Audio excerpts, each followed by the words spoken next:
केंद्रीय सड़क परिवहन और राजमार्ग मंत्री नितिन गडकरी ने E20 फ्यूल को लेकर देश भर में चल रहे विवाद पर बड़ा बयान दिया। उन्होंने कहा कि जो सोशल मीडिया पर उनके खिलाफ अभियान चलाया जा रहा है वो पेड कैंपेन है और इसका मकसद उन्हें राजनीतिक तौर से बदनाम करना है। गडकरी ने यह भी कहा कि कुछ लोग इथेनॉल के खिलाफ हैं, इसलिए उन्होंने ऐसा पेड अभियान चलाया। गडकरी कह रहे हैं कि उन्हें राजनीतिक तौर से बदनाम करने के लिए सब किया जा रहा है। अपने आप में ये बात कई सवाल खड़े करती है। अगर वाकई ये एक सुनियोजित साजिश है तो क्या ये साजिश बाहर से की गई है या फिर पार्टी के अंदर से? क्योंकि जिस तरह से गडकरी के खिलाफ सोशल मीडिया पे कई बीजेपी समर्थक ही आलोचना कर रहे हैं, वो इशारा करता है कि मामला सिर्फ विपक्ष का नहीं है। सवाल ये भी उठता है कि क्या ये पूरी लड़ाई बीजेपी के भीतर चल रहे एक सत्ता संघर्ष का हिस्सा है?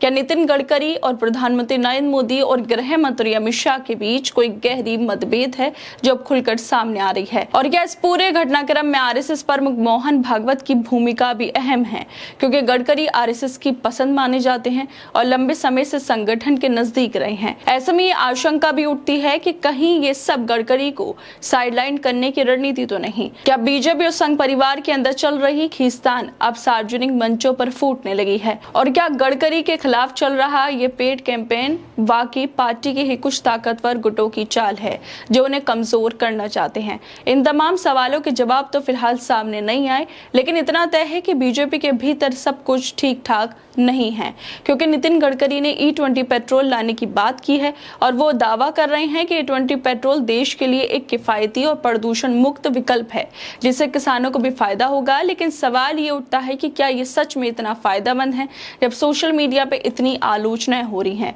जैसे कि E20 फ्यूल से कारों की परफॉर्मेंस खराब होगी, माइलेज कम होगा और पार्ट जल्दी खराब हो जाएंगे। तो क्या इन बातों को नजरअंदाज करना ठीक है जब पूरे देश में पेट्रोल डीजल के दाम आसमान छू रहे हो, जब आम आदमी पेट्रोल की कीमतों से बेहाल हो?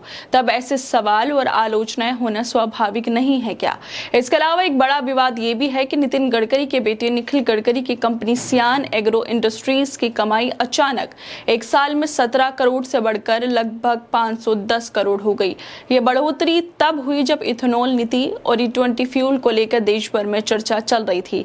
ऐसे में ये सवाल उठना भी ठीक है कि जब देश में पेट्रोल डीजल की कीमतें बढ़ रही हैं और आम आदमी महंगाई से परेशान है, तो मंत्री के परिवार की कंपनी इतनी तेजी से कैसे बढ़ रही है?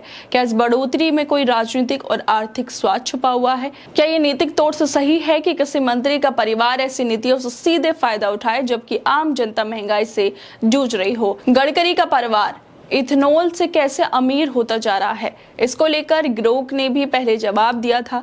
उसने कहा था कि नितिन गडकरी केंद्रीय मंत्री जो हैं, उनके बेटे निखिल गडकरी की कंपनी सियान एग्रो इंडस्ट्रीज की कमाई जून 2024 में लगभग 17 करोड़ थी, जो जून 2025 में बढ़कर लगभग 510 करोड़ हो गई। यह बढ़ोतरी इथेनॉल नीति से जुड़ी चर्चाओं के बीच देखने को मिली। जानकारी कंपनी के वित्तीय दस्तावेजों और सार्वजनिक रिपोर्ट पर आधारित है। आखिर कैसे नितिन गडकरी और उनके बेटे निखिल गडकरी की कंपनी सियान एग्रो इंडस्ट्रीज की कमाई सिर्फ एक साल में 17 करोड़ से बढ़कर लगभग 510 करोड़ हो जाती है? सवाल ये उठता है कि जब आम लोग पेट्रोल डीजल से परेशान है, उसके दामों से परेशान है, तब मंत्री के बेटे की कंपनी इतनी तेजी से कैसे बढ़ गई? और जो लोग इसका विरोध कर रहे हैं, मंत्री कह रहे हैं कि सब पेड कैंपेन है। गडकरी ने कहा था कि देश में इथेनॉल की फैक्ट्री लगाई जाएंगी जिससे पेट्रोल 55 और डीजल 50 रुपए प्रति लीटर मिलेगा। उस वक्त उनके भाषण की खूब तारीफ हुई थी, लेकिन सालों बीत जाने के बाद भी सस्ता पेट्रोल डीजल कहीं नजर नहीं आ रहा। उल्टा महंगाई ने आम जनता की कमर तोड़ दी है। ऐसे में क्या ये दावा सिर्फ एक सपना था, ये जनता के साथ धोखा? क्या मंत्री के परिवार को फायदा पहुंचाने के लिए देश की आर्थिक समस्याओं को नजरअंदाज किया जा रहा है? जिस तरह से गडकरी कह रहे हैं कि उनके खिलाफ उनको बदनाम करने के लिए जो अभियान चलाया जा रहा है वो पैसे देकर चलाया जा रहा है, उसको लेकर खुद बीजेपी के समर्थक ही अब उनके खिलाफ हो गए। बीजेपी के समर्थक अजीत भारती लिखते हैं कि गडकरी जी, पिछले 10 दिन में 2 बार मुझे ही पैसे ऑफर हुए हैं कि गडकरी की बहुत भद्द पिच रही है, पॉजिटिव ट्वीट कर दो।